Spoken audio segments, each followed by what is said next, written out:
C'est un réel plaisir de vous retrouver sur Médian TV Afrique pour ce nouveau débrief. Après avoir trouvé un consensus sur l'élection des maires et des présidents de conseils départementaux, les parties prenantes au dialogue politique au Sénégal peinent à tomber d'accord sur les modalités de l'élection des conseillers municipaux. Nous allons voir ensemble dans la première partie de ce débrief les points de discorde entre les parties prenantes. Et pour la deuxième partie, nous nous intéresserons à l'insécurité maritime au Sénégal.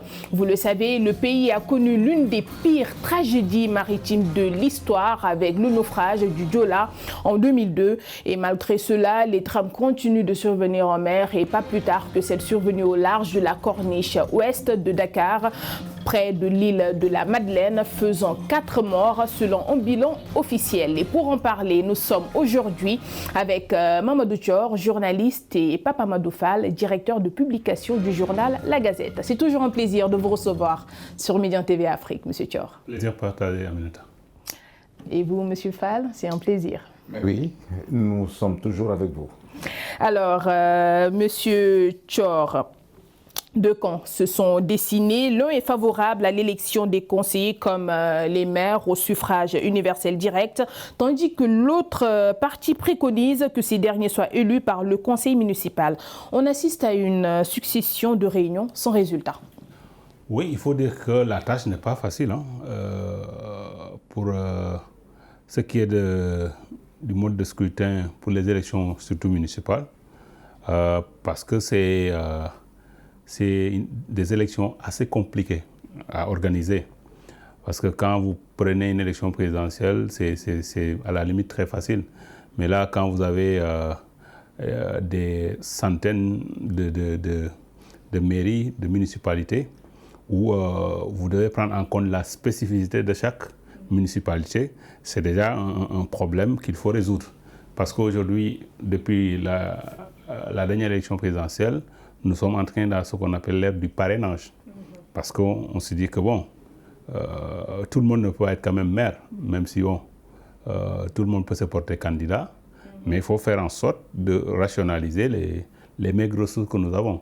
Et ce parrainage-là, si on doit l'appliquer pour ce qui est de l'élection des maires, ça va être assez compliqué. Et je crois savoir qu'au niveau des discussions, parce que ce qui est proposé, c'est entre 1% et 5%. Mais quand vous prenez les grandes mairies comparées à ce qu'on appelle entre guillemets, les petites mairies, ce n'est pas une façon de leur jeter la pierre. Donc il faudra prendre ces spécificités et voir un peu comment faire en sorte de ne pas léser telle ou telle municipalité, qu'il y ait de l'équilibre dans l'approche. Et tout ça, c'est des paramètres à prendre en compte. Et je sais que ceux qui sont en train de mener le dialogue n'auront pas la tâche facile. Alors, Papa Amadou Fall, pourquoi autant de réticence selon vous? Mais c'est d'abord la nouveauté, ensuite le choix à faire n'est pas évident.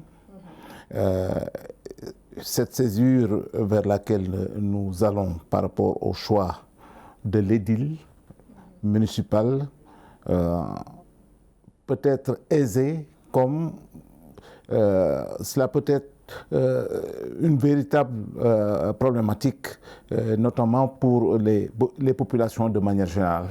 Moi, en tout état de cause, je pense que le suffrage universel, dès lors qu'il doit s'exprimer, nous disons Mamadou Thior sera notre maire, c'est notre choix. Et nous faisons en sorte d'avoir, disons, les voies nécessaires pour pouvoir peut-être l'amener à la posture que l'on souhaiterait. Et c'est dans cette démarche que la difficulté peut surgir, parce que même dans le camp de Mamadou Thior, d'autres voix peuvent s'élever pour dire pourquoi lui et pas moi. Alors, mais ça, c'est le jeu démocratique, parce que c'est des questions qui doivent pouvoir donc se régler entre les différents camps, entre les différents groupes, les sous-groupes que nous avons, pour que le meilleur ou celui que l'on pense être le meilleur puisse être choisi. Ce n'est pas évident. C'est cela la difficulté. Mais je vais un peu ramer en contre-courant de ce que dit Papa Amadou. Moi, je suis, contrairement au suffrage universel direct, moi je suis pour le suffrage indirect. Comme ça se fait jusque-là. Justement, j'allais vous poser la question de savoir quel est selon vous, dans ce cas de figure-là, le suffrage ce que nous avons comme mode de scrutin pour les élections des maires n'est pas mal. Peut-être c'est perfectible. Parce que, figurez-vous, on fait les élections, après le conseil municipal se retrouve pour aller en son sein le maire. Oui. L'avantage que nous avons, c'est que si vous élisez quelqu'un qui n'est pas à la hauteur, le conseil peut revenir pour le destituer et mettre quelqu'un qui semble meilleur que celui qui était là. Mais quand vous faites un suffrage direct, ça veut dire que si le maire n'est pas bon, vous allez souffrir pendant 5 ans ou je ne sais pas moi, 4 ans, le temps du mandat. Donc l'avantage que nous avons avec ce mode de scrutin, on peut tenir en laisse le maire et c'est pas mal. Parce que souvent dans nos démocraties africaines, quand on est élu, on pense que bon, on est Dieu le Père, donc on peut tout se permettre. Et que bon, on est là au service des populations. Il faudra prendre cet aspect-là en compte, faire en sorte que le maire soit un humain et qu'il ne se prend pas pour un demi-dieu. Alors, Papa Amadou Fall, un consensus a été trouvé pour le mode d'élection du maire, mais c'est celui des conseillers municipaux qui pose problème. Oui, mais avant d'en venir à ça, vous savez bien que je ne vais pas laisser passer. Et du coup, quand Thior dit que oui, laissons le soin au conseil municipal, de pouvoir peut-être diagnostiquer, analyser et remettre en cause si nécessaire. Moi, je pense que les populations qui doivent choisir, on doit pouvoir les mettre à l'aise dès le départ. Qui veut être maire de notre commune? Tout le monde s'accorde sur le nom d'Aminata. On choisit Aminata. Cela ne signifie pas que si Aminata ne fait pas le travail comme le souhaitent les citoyens de manière générale, on va expurger des textes la possibilité de le destituer. C'est dire donc que c'est l'encadrement par les textes qui va être déterminant par rapport au mandat de celui qui est censé diriger notre commune. Parce qu'on ne va pas élire quelqu'un qui sera protégé par la loi. Même le président de la République n'a pas cela. Même le président de la République, par rapport à notre Constitution, peut être destitué quand il ne va pas dans le sens souhaité par les Sénégalais de manière générale.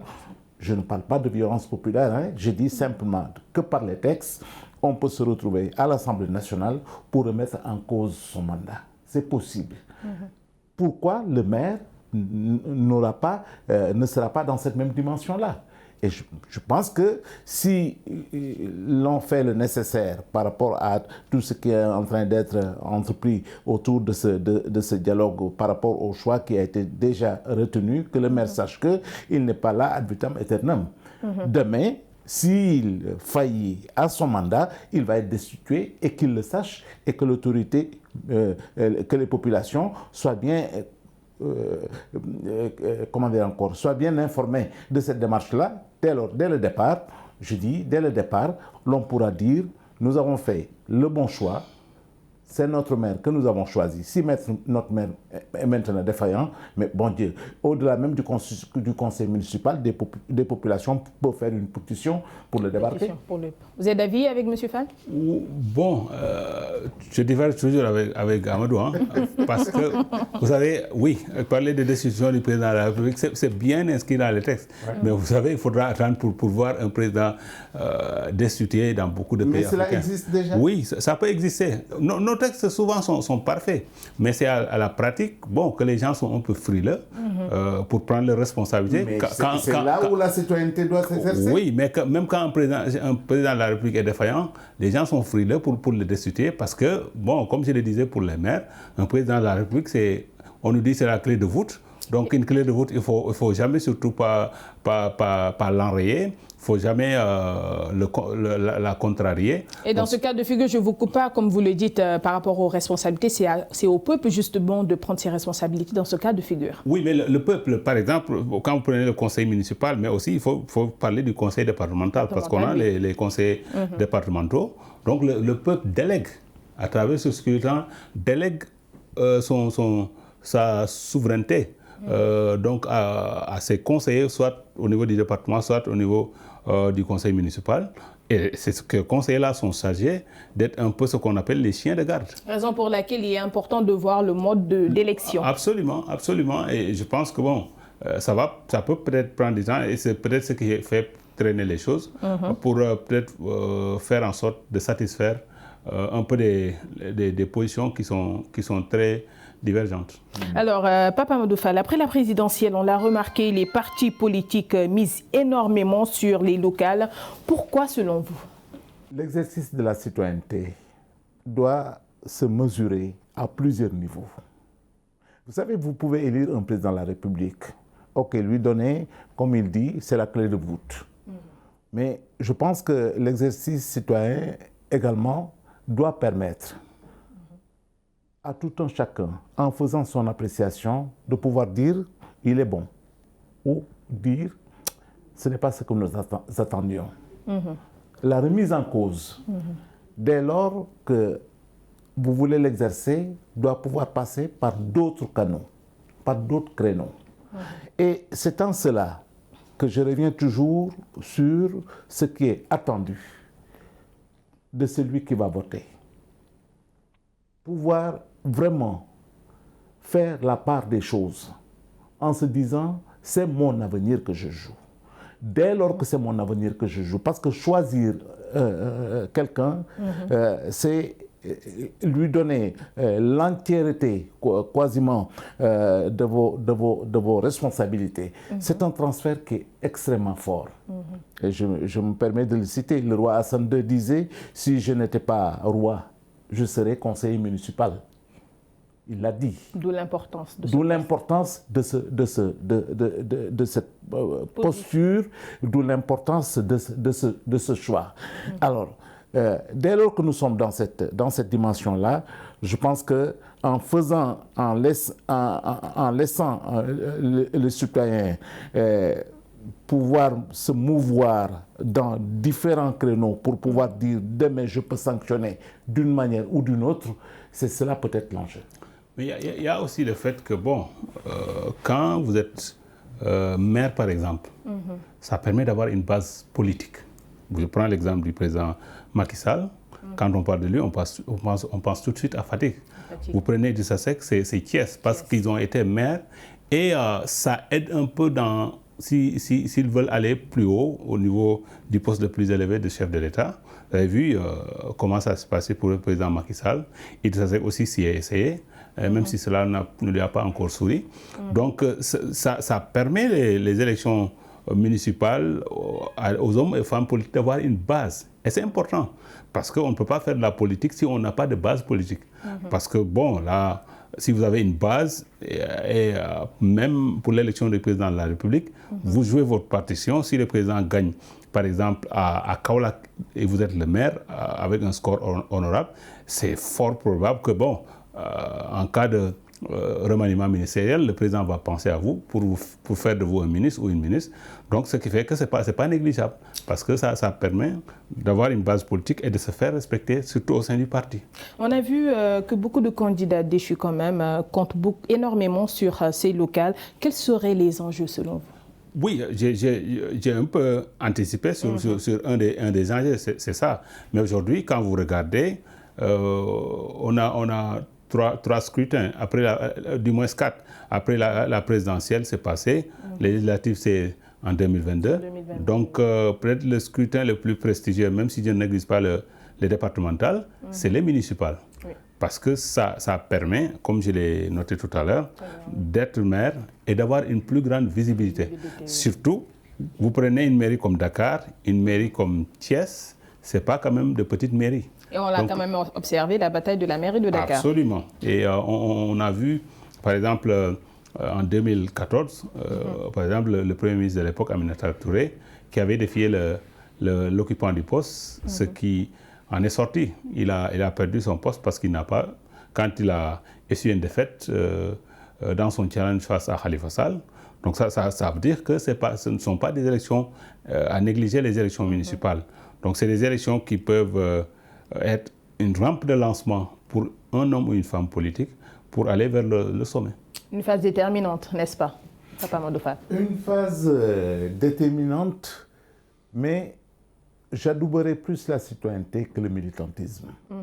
Et je pense que le Sénégal semble se tourner dans cette dimension-là. Je ne dis pas que c'est parce que les politiques ont échoué, mais en tout cas, de plus en plus, l'on se pose des questions par rapport à la représentation de nos politiques, à peut-être même leur dimension par rapport à ce qu'ils peuvent apporter à la nation. C'est des questionnements que nous avons sur ce plan-là. Et l'élection municipale, l'élection départementale même, je pense qu'en analysant de plus en plus, on peut se dire, mais est-ce que c'est le militant qui jouera davantage son rôle que le citoyen? Beaucoup ne sont pas aujourd'hui des militants. Et ils ne s'occupent presque pas également de la chose politique. Quand je dis la chose politique, c'est quand il s'agit d'aller voter. Le taux d'absentéisme est extrêmement fort, extrêmement important. Et je pense que cette lame de fond, ces citoyens, si demain se réveillent, qui n'ont presque aucune attache par rapport à ce qu'il y a dans le champ politique, vous ne pouvez pas les cataloguer pour tel ou tel parti. Demain, ceux-là peuvent prendre leur destin en main en disant « nous allons choisir un homme qui n'a aucune connotation politique ». Pourtant il y a les prémices. Hein. Quand vous prenez le cas, par exemple, de Sokone, le petit gars qui est l'actuel maire, c'est un maire sans étiquette politique. Donc c'est peut-être, ces dernières années qu'il a commencé à s'afficher avec les Idrissa Seck, qu'il soutenait alors, d'ailleurs lors de la dernière présidentielle. Ici à Dakar, le maire de Ngor, qui a rejoint un parti politique, c'était quelqu'un de la société civile. Donc quelque part, les gens commencent à être conscients que il n'y a pas mieux qu'eux-mêmes pour se prendre en charge et décider de leur destin. Et c'est des dirigeants à leur image. Absolument. Parce qu'ils se rendent compte que, à beau vouloir mettre des politiciens, on se rend compte que la situation ne bouge pas. Le visage de leur commune ne change pas. Quand vous prenez, nous sommes en hivernage, les inondations qui sont récurrentes chaque année. Donc tout ça là, c'est des problèmes qui reviennent. À quoi bon continuer à élire des politiciens qui ne sont là que pour leur poche? Parce que Papa Mandoufa, il faudrait qu'on le dise quand même. Cela relève, quoi qu'on dise, de la responsabilité des populations qui élisent eux-mêmes leurs dirigeants. Il faudrait qu'ils prennent en compte leurs préoccupations. Vous savez, le militant, c'est lui qui envoie l'espace. C'est lui qui se fait entendre, c'est lui qui se fait voir. Le citoyen, de manière générale, qui peut être un bon militant également, mais je dis vraiment, je fais le distinguo entre le citoyen et le militant. Le citoyen, il se dit, ma cité, comment je vais faire en sorte qu'elle soit un espace phare, un espace rayonnant. C'est sa préoccupation à celui-là. Il est prêt à sanctionner. Il est prêt à sanctionner le politique, celui qui est en tête là, et qu'il avait choisi ou qu'il n'avait pas choisi parce qu'il n'avait pas été au bureau de vote. Mais les revendications sont là, de manière générale. Et les revendications, c'est le citoyen qui les porte. Le militant fait en sorte que son leader, on ne le touche pas, qu'on ne parle pas de lui. Et c'est pourquoi je dis... cette lame de fond qui est en train de se dessiner, comme il le dit, je suis de Sokone, donc je connais très bien la trajectoire même de Petit Gueye, comme vous dites, avec qui j'ai joué au football, même si je suis beaucoup plus âgé que lui. Est-ce qu'il a été le meilleur de nos maires? La question est là. Les populations sauront répondre c'est une autre question. C'est une autre question. Mais de manière générale, ce que je soulève comme problématique, c'est la prise en charge de notre destin. Nous, citoyens, est-ce que nous allons nous confier à quelqu'un qui, après avoir pris notre mandat, va dormir quelque part sur ses lauriers? Non.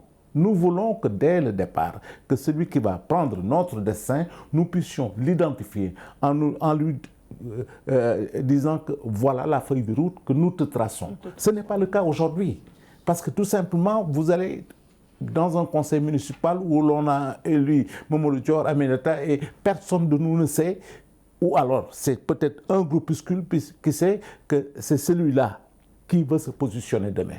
Tous les autres sont en train de nager en se disant « mais moi je suis conseiller municipal, cela me suffit ». Et c'est ensuite un jeu de rôle qui se fait à l'intérieur où au bout du compte on vous met en place quelqu'un que personne ne connaît. Non, que l'on connaît, mais que personne n'avait envie d'avoir au pouvoir. Je me rappelle qu'il y a quelques années, on avait eu le cas à Saint-Louis avec Abdoulaye Chimère Diaw, voilà.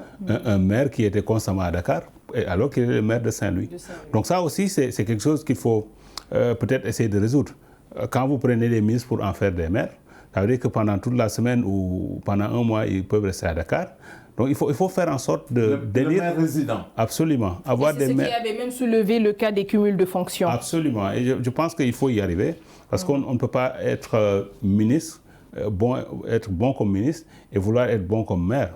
Parce que là, les charges sont tellement prenantes en tant que ministre que vous n'avez pas le temps. Vous êtes obligé de déléguer vos pouvoirs à un adjoint. Mais mieux vaut prendre quelqu'un qui réside et qui est constamment auprès des populations, qui vit leur réalité.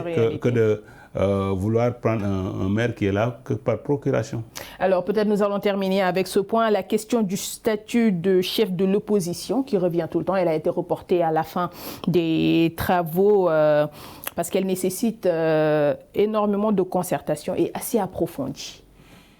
Des concertations approfondies et surtout qu'il y ait le vouloir. C'est surtout. Qu'il y ait le vouloir. Tout le monde vous dit aujourd'hui que Idrissa Seck est le chef de l'opposition. Pourquoi? C'est la question qui se pose. Parce que lors de la dernière élection, il est arrivé deuxième. Si c'est mathématique, c'est cela. Mais d'autres vous disent, mais il a fallu une forte coalition, 25 ou je ne sais, 35 associations et mouvements derrière lui pour qu'il ait ce gain-là. Alors, est-ce que c'est lui donc qui va aller briguer ce poste de chef de l'opposition ou alors on va faire un tamis, on va faire un filtre autour de la coalition qu'il a mise en place pour choisir peut-être quelqu'un.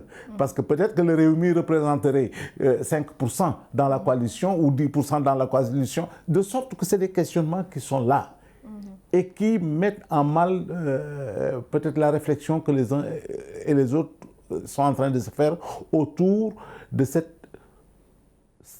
strapontin qui est extrêmement important. Parce que je considère que c'est une question qui est bien posée quant à ce mandat, comment il doit être déroulé. Accompagner le pays. Il ne s'agit pas d'être aux côtés de Macky Sall pour dire « bon, je suis son alter ego ». Il s'agit de dire « nous avons été choisis par les Sénégalais parce que nous représentons les 46% ou les 42%. Et ce rôle, nous allons le jouer pleinement. » En étant une force de proposition. Merci. En étant une force de proposition. Mais nous avons une problématique. Idrissa Seck ne veut rien savoir par rapport à Macky Sall. Il ne veut pas l'approcher. Il n'a aucune envie de travailler avec lui en quoi que ce soit. Sonko, c'est la même chose. Alors, bonjour les dégâts. Alors bon, je vais peut-être terminer avec cette question avec M. Thior. Ce manque de confiance, pourra-t-il aboutir à une solution? Non, Papa a parlé de vouloir. Moi, j'ajouterais bien vouloir. Parce qu'en fait, cette question-là, elle se pose depuis des années. Sous Abdou Diouf, je me rappelle, sous Abdoulaye Wade, qui avait même envisagé à un certain moment, aujourd'hui sous le président Macky Sall. Mais vous savez, souvent en Afrique, quand on accède à la présidence, on a tendance à jouer à yo-yo avec son opposition.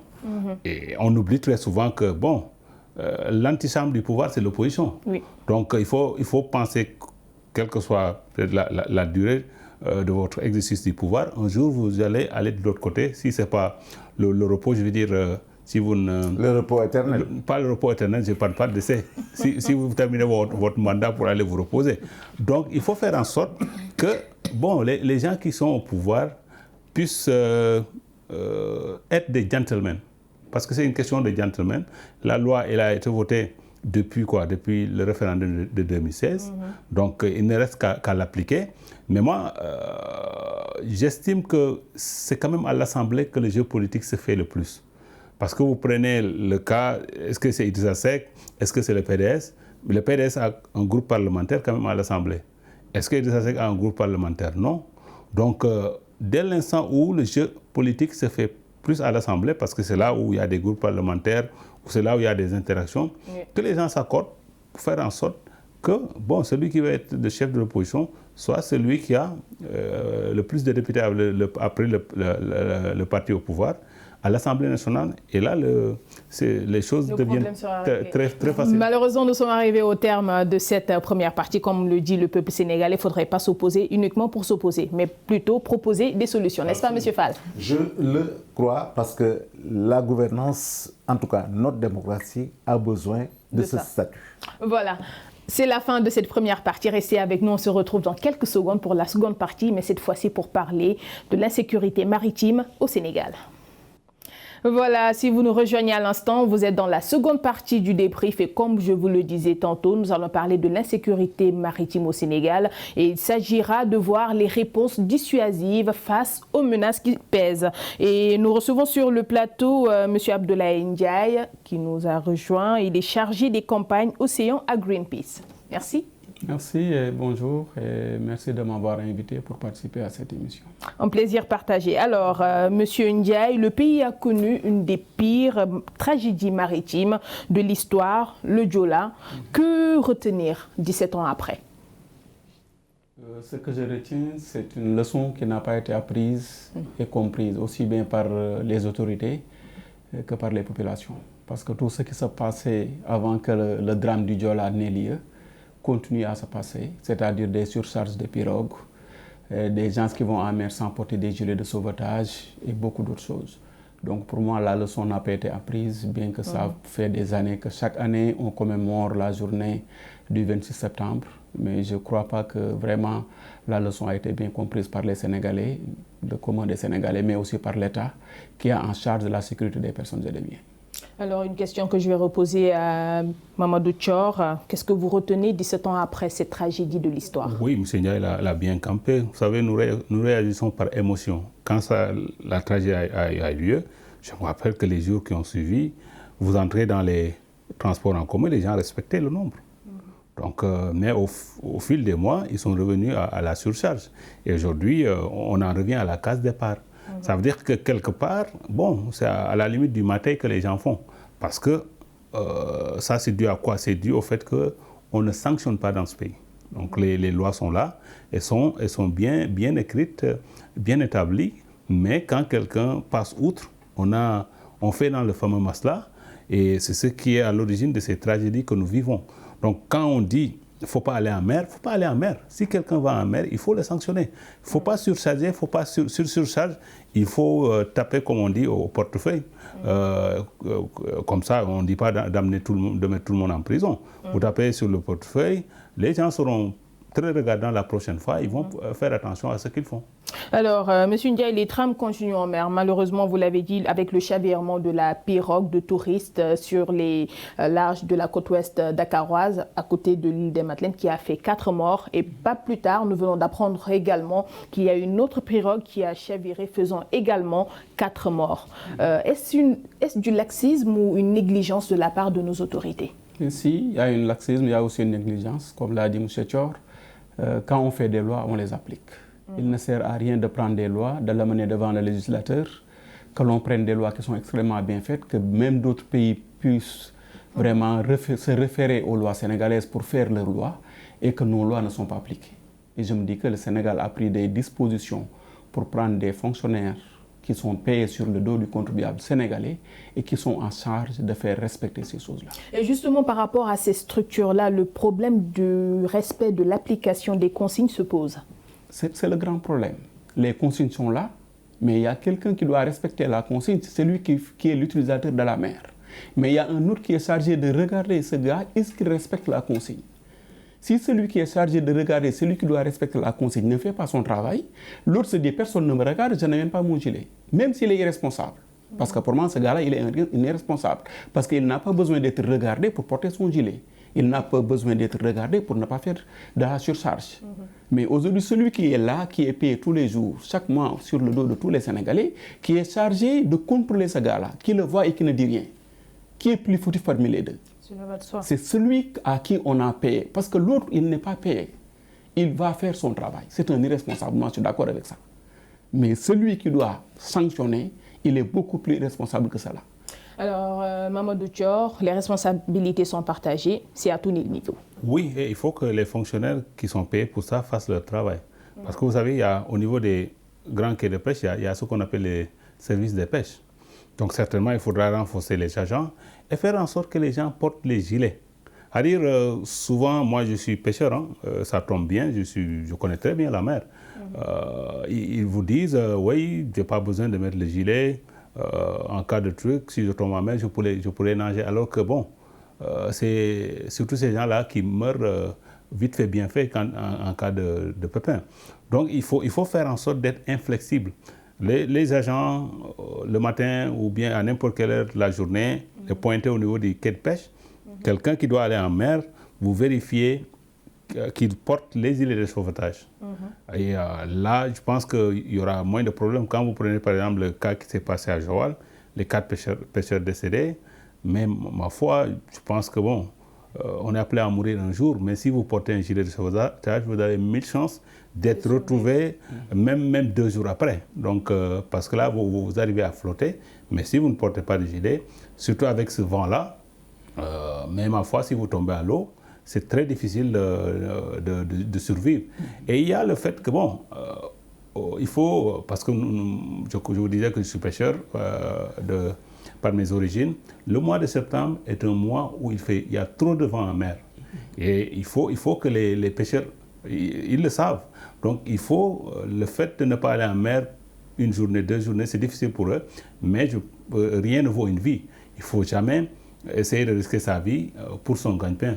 Parce qu'aujourd'hui, quand vous faites, moi j'ai eu la chance de faire la côte là, atlantique jusqu'en Guinée-Conakry, de plus en plus, vous arrivez au niveau des quais de débarquement, il y a ceux qui mettent des drapeaux avec différentes couleurs vertes, jaune, rouge pour indiquer. Quand c'est vert, ça veut dire qu'on peut aller en mer. Quand c'est jaune, vous pouvez y aller, mais vous faites le choix. Quand c'est rouge, il ne faut pas y aller. Mais pour cela, il faudrait respecter les conditions météorologiques. Oui, mais c'est en fonction des conditions météorologiques. Parce qu'aujourd'hui, on ne le dira jamais assez, les pêcheurs commencent quand même à travailler. La météo commence à travailler en étroite collaboration avec les pêcheurs. Peut-être qu'il faudra huiler davantage les rapports et donner l'information de façon très rapide pour faire en sorte que, bon, avant l'aube, souvent quand ils vont en mer, qu'ils puissent savoir est-ce que le temps est clément pour y aller ou il faut rester à quai. Alors, M. Ndiaye, le président Macky Sall qui renouvelle encore cet énième appel des Sénégalais au respect des normes de sécurité en vigueur. Faut-il toujours attendre qu'un drame se produise pour réagir? Non. Pour moi, non. C'est la vie de tous les jours. C'est la vie de ceux qui doivent nous diriger. Ils doivent tout prévoir. Et en prévoyant cela, c'est pour ça que je suis d'accord avec Thior quand il dit qu'aujourd'hui, il y a un peu de changement. Parce qu'effectivement, 10 ans derrière, les pêcheurs n'écoutaient pas la météo. Ils écoutaient uniquement son instinct de pêcheur. Aujourd'hui, au moins, il y a un système qui est là, qui permet d'aviser les pêcheurs du changement du temps. Même s'il y a beaucoup d'améliorations à faire, parce que des fois, la manière dont on le donne, le pêcheur est déjà parti. Parce que le problème qui s'est passé avant-hier, quand la pirogue a chaviré, le message météo est arrivé à 12h40. Le pêcheur est parti en mer à 7h25. Donc lui, il ne peut pas être au courant. Il pouvait être au courant au cas où le Sénégal avait une couverture réseau sur toute la mer. Malheureusement, à partir de 2-3 miles, tu n'as plus de couverture réseau téléphonique en mer. Donc même quand on t'envoie le message en mer, tu ne peux pas le recevoir. Donc ce pêcheur est parti et on l'a laissé à lui-même. Donc ça, c'est là où l'État doit améliorer son vécu. L'autre chose que les pêcheurs décrivent aussi, c'est la rapidité. Voyons comment le Sénégal, comment toutes les autorités étatiques sont venues au secours ou bien ont essayé d'assister ces gens qui sont tombés aujourd'hui à Madeleine. Oui. Le même jour, 3 autres pirogues sont portés disparus en mer. Pourquoi on supporte cela et on ne supporte pas les autres? Donc ça amène des frustrations au niveau des populations. Peut-être nous pouvons dire que ce sont des circonstances qui se sont réunies, mais si on revient quand même à la sécurité en mer, cela va de soi. Il faut protéger sa vie et ne pas trop compter sur le gain, comme le dit M. Thior. Moi, à chaque fois là où je reviens, c'est que c'est l'État qui est en charge de la sécurité des personnes. Gouverner, c'est prévoir. Ils doivent prévoir tout et ils doivent mettre les conditions. Premièrement, ces pirogues qui se perdent en mer, Pourquoi le Sénégal attend d'avoir un moyen de géolocaliser tous ces pêcheurs? On est à 29 000 pirogues actuellement au Sénégal. C'est le pays où il y a le plus de pirogues partout dans l'Afrique de l'Ouest. On concurrence sur le Ghana en termes de pirogues. Donc ce n'est pas quelque chose de petit, c'est quelque chose d'énorme. Donc il faudrait prendre des précautions en la matière. Beaucoup de précautions, parce que quand on te parle de c'est un secteur qui engrange 600 000 personnes, et ce sont des données qui sont là au moins depuis une quinzaine d'années, qu'on n'a jamais réévaluées, il faut se dire, mais qu'est-ce qu'on doit faire pour ce secteur? Qu'est-ce qu'on doit faire pour la vie de ces pêcheurs? Une question que je retourne d'ailleurs à M. Thior, parce qu'on l'a remarqué au Sénégal, il faut toujours qu'un drame se produise pour qu'on prenne comment dirais-je, pour qu'on réagisse plutôt, justement. Oui, ce qu'on appelle un peu médecin après la mort. Je pense que, comme le dit M. Ndiaye, on a fait des améliorations. Il y a eu des améliorations, mais par exemple, vous prenez nos pirogues en bois. Il y a des efforts à faire. Pour ce qui est de la pêche au niveau des océans, quand même, les océans, ce n'est pas les zones lagunaires et autres. Donc, vous avez entendu parler du projet de pirogues insubmersibles. Moi, je me rappelle, on en parle depuis Djiboka, quand il était ministre de l'économie maritime. Ça remonte à plus de 10 ans maintenant. Et jusqu'à présent, ça ne peut pas se concrétiser. On en est là à faire un prototype ou deux. Et je pense que bon, si on arrive à faire en sorte qu'il y ait des pirogues insubmersibles, c'est déjà un pas de franchi. Parce que les pirogues en bois que nous avons actuellement, certes, elles sont résistantes, mais au-delà d'un certain âge, c'est un problème. Elles sont très fragiles. Et en cas de sinistre, bonjour la catastrophe. Et dans la foulée même, le président a ordonné un audit national de tous les établissements recevant du public. Et ça, certainement, il n'est jamais trop tard pour bien faire. Mais c'est quelque chose qu'il faut faire parce que le sinistre ne s'annonce pas. Très souvent, c'est quelque chose qui, à la seconde S, qui tombe. Et il est bon de mieux vaut prévenir que guérir, comme on dit. Donc, il faut faire en sorte que les lieux qui reçoivent du public, faire en sorte de voir quels sont les risques, évaluer ces risques-là et essayer de faire en sorte de les amoindrir. Mais bon, quand vous... peut-être, je prends le cas, c'est un nouvel édifice, le Grand Théâtre qui reçoit du monde. Oui. Au-delà d'un certain nombre d'années, il faudra voir en sorte, voir que l'état du bâtiment, parce que, vous savez, on ne sait jamais, on est à l'abri de rien. Et c'est pourquoi cet audit-là que le président de la République a ordonné arrive à son heure. Alors, M. Ndiaye, je vais vous retourner la question. Que pensez-vous déjà du fait que le président Macky Sall demande un audit national de tous les établissements qui reçoient du public? Je crois que ça, je peux dire que c'est de bonne guerre, mais ça pouvait être fait il y a 20 ans. En termes de sécurité, on ne fait jamais assez. Et la sécurité, elle est primordiale. Dans tout travail qui se fasse, dans tout établissement où on reçoit assez de public, dans toute activité de la vie, il faut toujours penser à la sécurité des personnes et des biens. Et c'est en prévoyant que l'on parvient à gérer tous ces gens-là. Parce qu'on se pose tout le temps la question de savoir pourquoi maintenant? Pourquoi maintenant? C'est le problème. Maintenant, pourquoi maintenant on l'annonce? Mais on l'annonce maintenant, quand est-ce qu'on va le mettre en œuvre? Aujourd'hui, le Sénégalais, il vit sous l'effet de l'annonce. Mais ce qu'on annonce, dites-vous que ce sera à notre retraite que ça va voir le jour.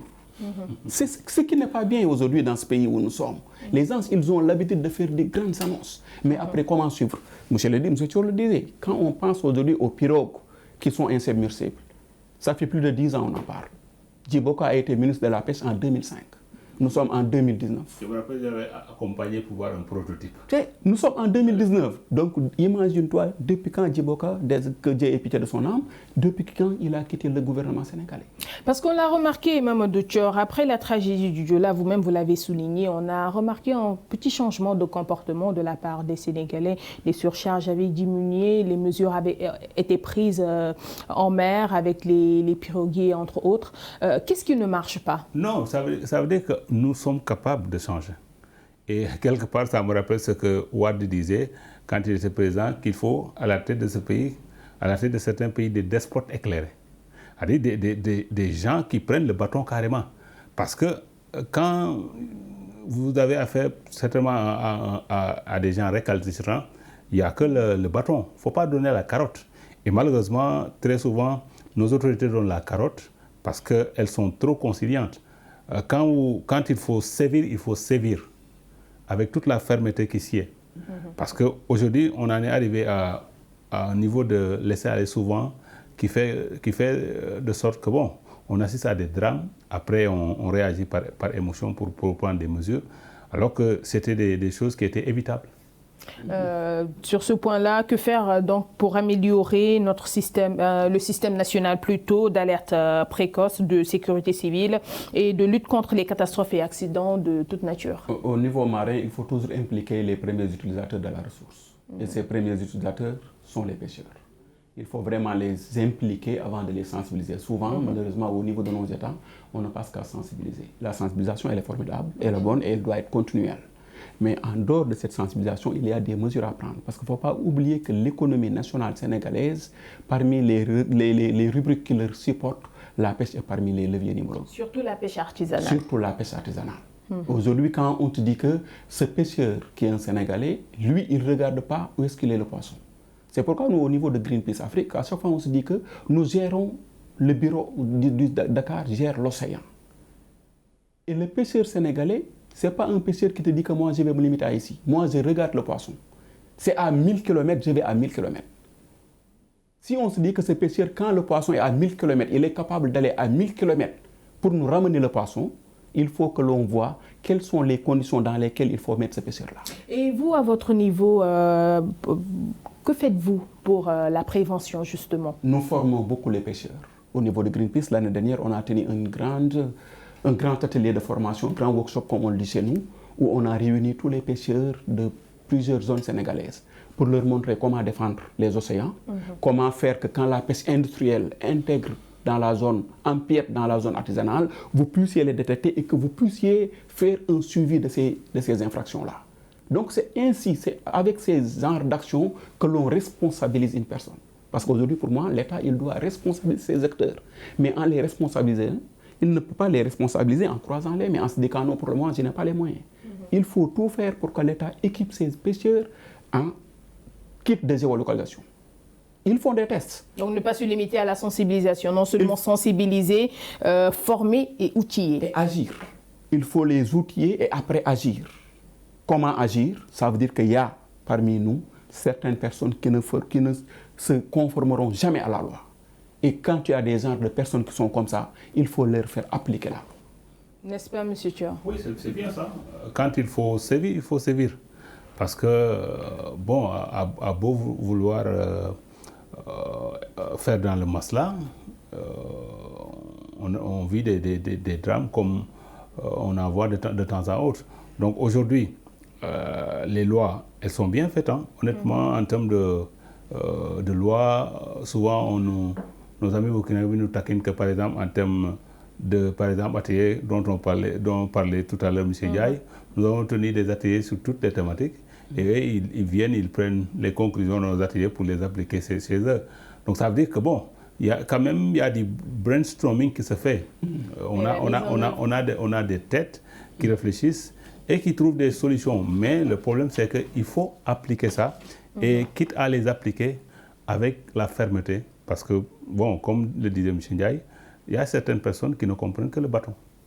Mais peut-être ces personnes aussi ne sont pas formées parce qu'il faudrait le dire, la pêche artisanale fait partie d'un des piliers de l'économie sénégalaise, mais il faudrait aussi noter que la majeure partie des personnes qui la pratiquent sont en général analphabètes.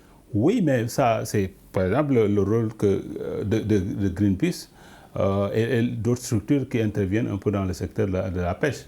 Il y a le REPAO et autres, donc c'est des gens qui essaient de changer la façon de faire. Parce que bon, c'est des modes traditionnels de pêche, mais vous avez vu un peu, on parlait de pirogues insubmersibles, c'est par la persuasion qu'on arrivera à les convaincre que bon, les pirogues que nous ont laissées nos ancêtres pêcheurs là, elles ne sont plus viables parce qu'il faut évoluer. On ne peut pas vivre comme on vivait il y a un siècle. Donc aujourd'hui, quand vous prenez par exemple le cas des téléphones portables, parce que ils ont beau être analphabètes, ils ont des téléphones portables. Oui. Donc ça veut dire que quelque part, ils savent qu'il y a un mode de vie moderne qu'ils doivent adopter. Et c'est comme ça qu'on peut progressivement les amener à changer d'attitude. Alors, monsieur Ndiaye. Et même, je dirais, on ne peut pas continuer à bousiller l'environnement que Dieu nous a donné. Il ne faut pas oublier que ces pirogues en bois avec quoi on fait nos pirogues, c'est un arbre qui est coupé pour faire une pirogue. La déforestation.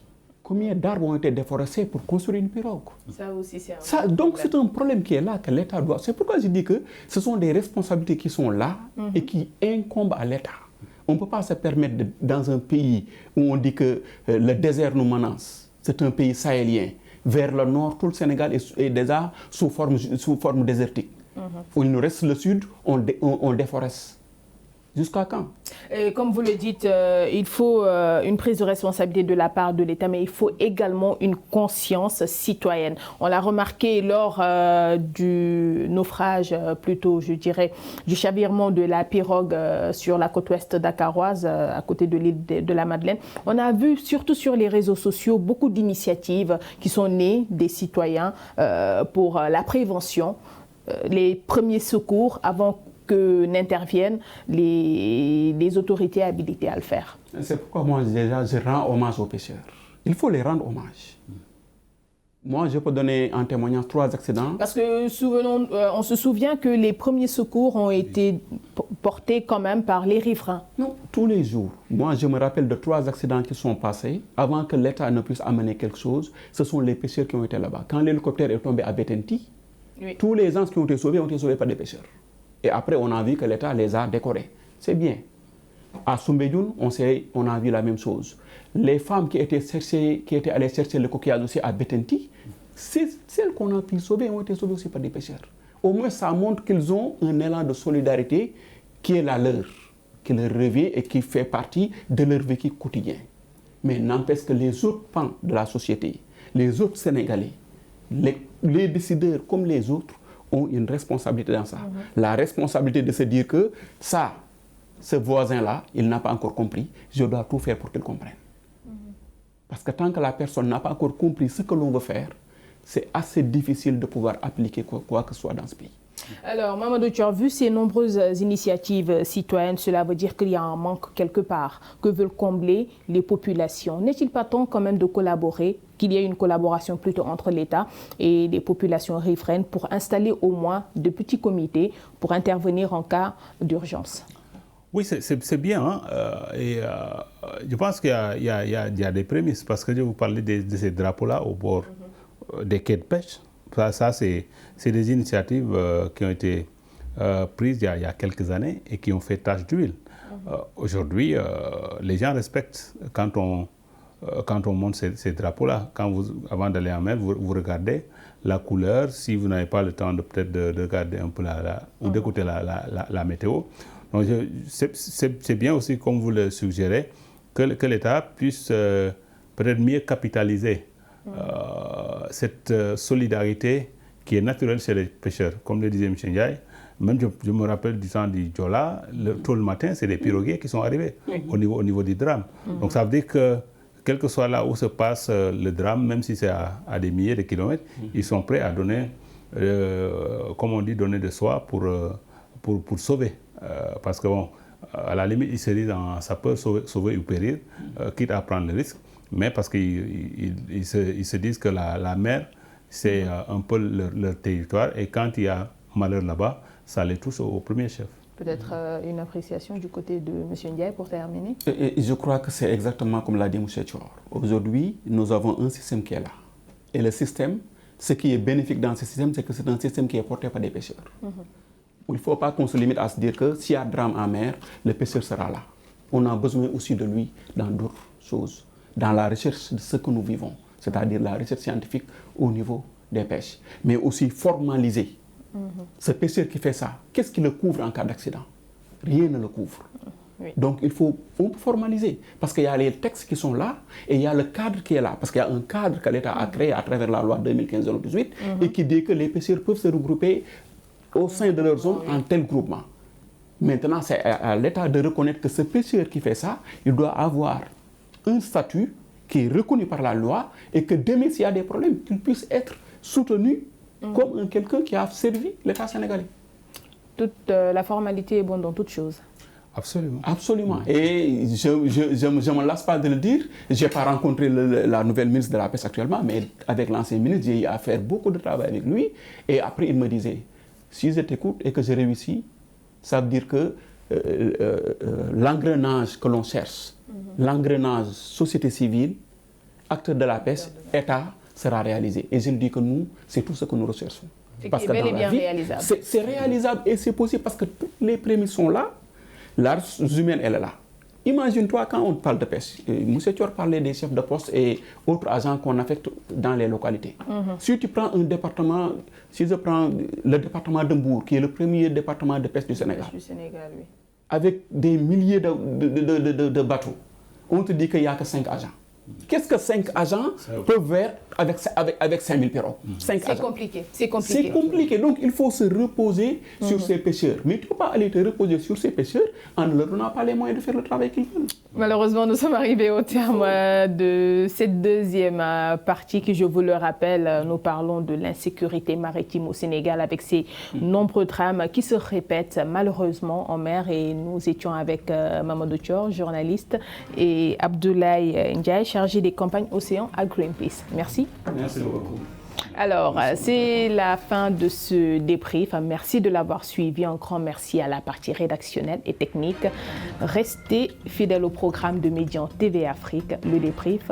On se retrouve dans la semaine prochaine.